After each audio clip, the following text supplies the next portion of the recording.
열왕기상 14장입니다. 그때에 여로보암의 아들 아비야가 병든지라. 여로보암이 자기 아내에게 이르되 청하건대 일어나 변장하여 사람들이 그대가 여로보암의 아내임을 알지 못하게 하고 실로로 가라. 거기 선지자 아히야가 있나니 그는 이전에 내가 이 백성의 왕이 될 것을 내게 말한 사람이니라. 그대의 손에 떡 10개와 과자와 꿀 한 병을 가지고 그에게로 가라. 그가 그대에게 이 아이가 어떻게 될지를 알게 하리라. 여로보암의 아내가 그대로 하여 일어나 실로로 가서 아이야의 집에 이르니 아이야는 나이가 많아 눈이 어두워 보지 못하더라. 여호와께서 아이야에게 이르시되 여로보암의 아내가 자기 아들이 병들었으므로 네게 물으러 오나니 너는 이러이러하게 대답하라. 그가 들어올 때에 다른 사람인 채 함이니라. 그가 문으로 들어올 때에 아히야가 그 발소리를 듣고 말하되 여로보암의 아내여 들어오라. 네가 어찌하여 다른 사람인 채 하느냐. 내가 명령을 받아 흉한 일을 네게 전하리니 가서 여로보암에게 말하라. 이스라엘의 하나님 여호와의 말씀이 내가 너를 백성 중에서 들어 내 백성 이스라엘의 주권자가 되게 하고 나라를 다윗의 집에서 찢어내어 네게 주었거늘 너는 내 종 다윗이 내 명령을 지켜 전심으로 나를 따르며 나 보기에 정직한 일만 행하였음과 같지 아니하고 내 이전 사람들보다 더 악을 행하고 가서 너를 위하여 다른 신을 만들며 우상을 부어 만들어 나를 노엽게 하고 나를 네 등 뒤에 버렸도다. 그러므로 내가 여로보암의 집에 재앙을 내려 여로보암에게 속한 산에는 이스라엘 가운데의 매인자나 노인자나 다 끊어버리되 거름더미를 쓸어버린 같이 여로보암의 집을 말갛게 쓸어버릴지라. 여로보암에게 속한 자가 성읍에서 죽은즉 개가 먹고 들에서 죽은즉 공중의 새가 먹으리니 이는 여호와께서 말씀하셨음이니라 하셨나니 너는 일어나 네 집으로 가라. 네 발이 성읍에 들어갈 때 그 아이가 죽을지라.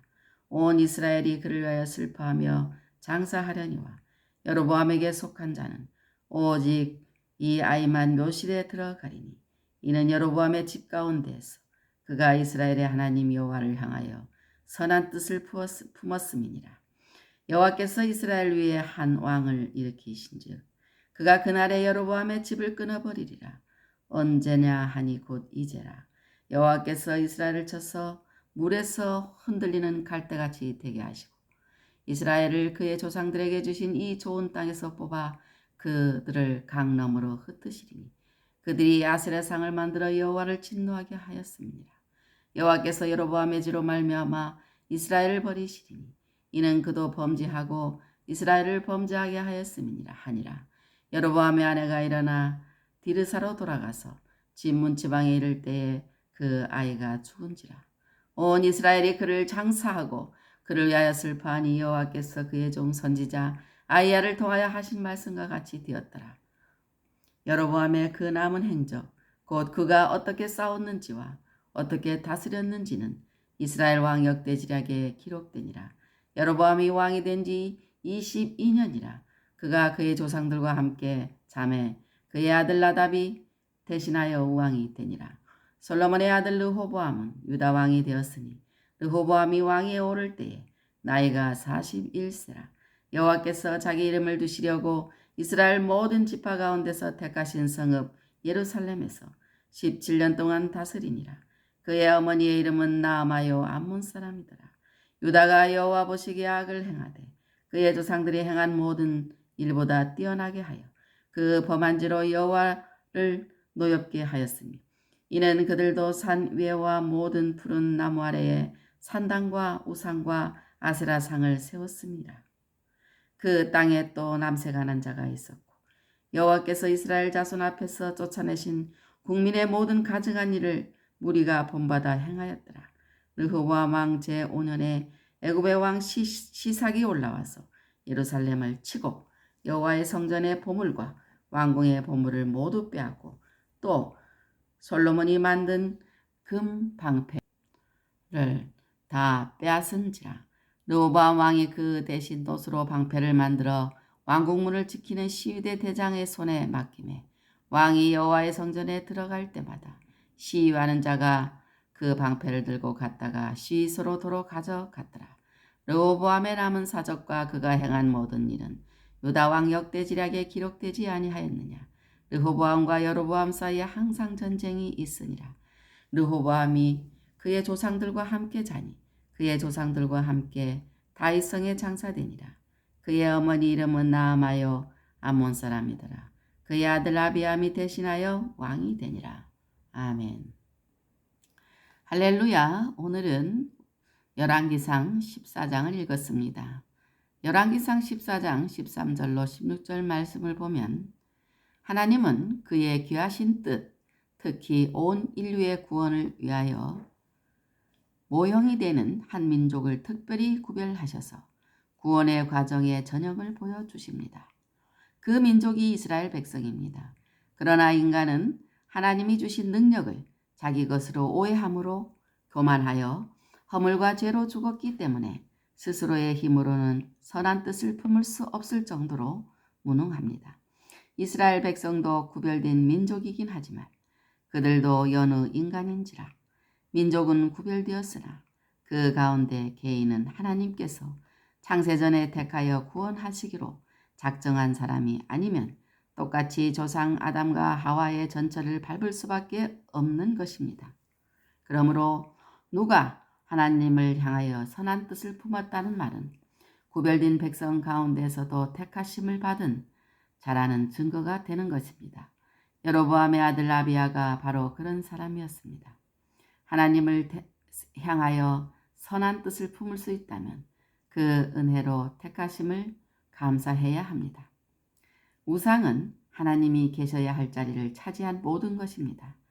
이 우주가 하나님의 영광을 위하여 창조되었는데 엉뚱하게도 그 영광을 다른 존재, 곧 우상이 차지한다면 창조의 근본 의도가 일그러지는 것입니다. 하나님은 그의 영광과 그가 받으실 찬송을 우상에게 결코 주시지 않습니다. 하나님의 택하신 백성이라면 명예, 재물 등 그 어떤 종류의 우상이라 하더라도 버리고 성결해야 합니다. 비록 이스라엘 백성 전체가 구별된 백성이라도 그중 개인이 자의에 의하여 범죄하면 버리십니다. 범죄하고 회개치 않는다는 것은 택하심 받지 못한 자라는 증거인 것입니다. 구별된 백성을 원하시는 하나님은 하나님의 선한 뜻을 가진 자는 구별된 백성이라고 말씀하십니다. 또 하나님의 백성은 우상을 버려야 되고 또 구별된 백성이라도 범죄하면 버리신다는 것입니다. 왕상 14장 21절로 24절 말씀에 보면 르호보암의 범죄는 무엇인가? 모친이 우상을 섬기는 암몬 사람이었기 때문이었고 산당과 우상과 아세라상을 만들었습니다. 또 백성들이 남색과 가증한 일을 행하였습니다. 솔로몬이 후반에 많은 이방 여인들을 사랑하였는데 르호보암의 어머니 암몬 사람 나아마도 그중 하나입니다. 이 이방 여인들은 자기들이 섬기는 이방신 우상들을 그대로 이스라엘로 가져와 솔로몬을 유혹하여 섬기게 하였습니다.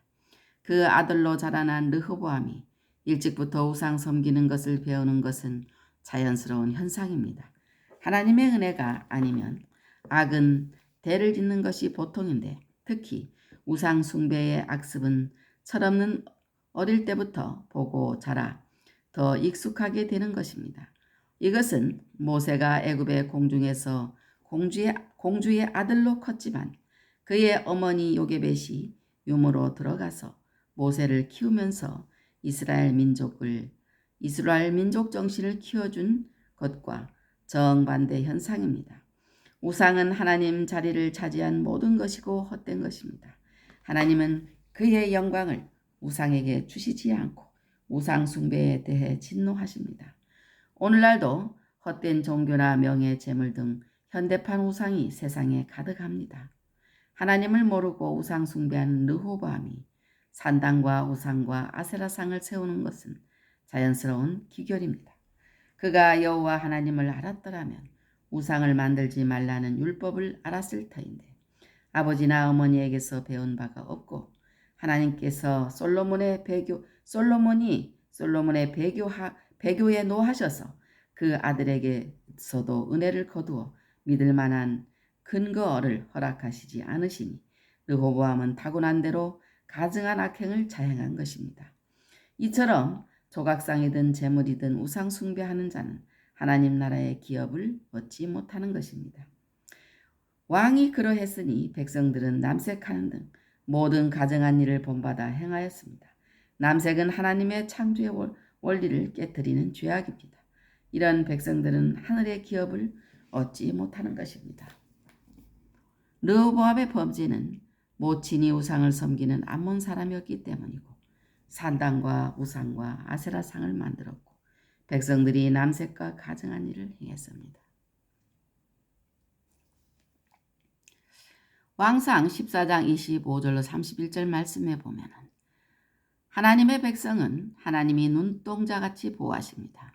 그러나 범죄하면 사랑의 매로 사람의 매와 인생의 채찍으로 징계하십니다. 실제로 이스라엘 백성이 하나님을 노엽게 했을 때 바벨론 왕 느부갓네살의 손에 넘기셔서 그가 성전을 헐고 백성을 사로잡아 갔습니다. 또 북쪽 이스라엘 왕국의 범죄로 말미암아 하나님이 아수르 사람을 막대기로 사용하셔서 모두 흩어놓으셨습니다. 하나님을 모르는 사람들은 잡혀 죽기 위하여 난 이성 없는 짐승 같아서 그들의 죄악으로 인하여 지옥의 형벌을 받게 되고 하나님의 관심 바뀌지만 하나님의 자녀는 징계하여 바르게 하십니다. 미련한 자의 등에는 막대기입니다. 르호보암이 솔로몬에 이어서 범죄하니 하나님이 애굽 왕 시삭을 막대기로 들어 치셨습니다. 성민 이스라엘이 진실이 없고 공의가 없으니 이와 같이 하나님의 징계하시지만 그들을 선택하신 하나님의 영광을 위하여 아주 멸절하시지는 않으셨습니다. 인간은 물질로 되어 있는 유한한 존재이어서 이 땅에서 살아가는 동안 여러 가지 물질이 필요합니다. 여호와를 섬기면 자연의 은혜로 주시는 양식에 하나님께서 복을 내리시지만 하나님의 규례를 멸시하며 법도를 싫어하여 계명을 준수하지 아니할 때에는 그 복을 거두어 가십니다. 왕국의 영광과 안전을 위하여 허락하신 것들을 빼앗겨도 하나님은 원수들에게 지배를 당하게 버려두십니다. 그러므로 일용할 양식이 부족하게 될 때 원망만 하지 말고 먼저 자신부터 돌아보아야 합니다. 선민이 이렇게 수치를 당하게 될 때 하나님의 영광이 가려지는 것은 물론입니다. 르호보암의 죄악으로 인한 결과는 국가의 불안을 가져왔고 물질을 거두어 갔고 이방인에게 하나님의 영광이 가려지는 것입니다. 우리는 오직 하나님을 의지하고 하나님을 바라보며 살아가야 되겠습니다. 아멘. 오늘도 주님 안에서 승리하세요.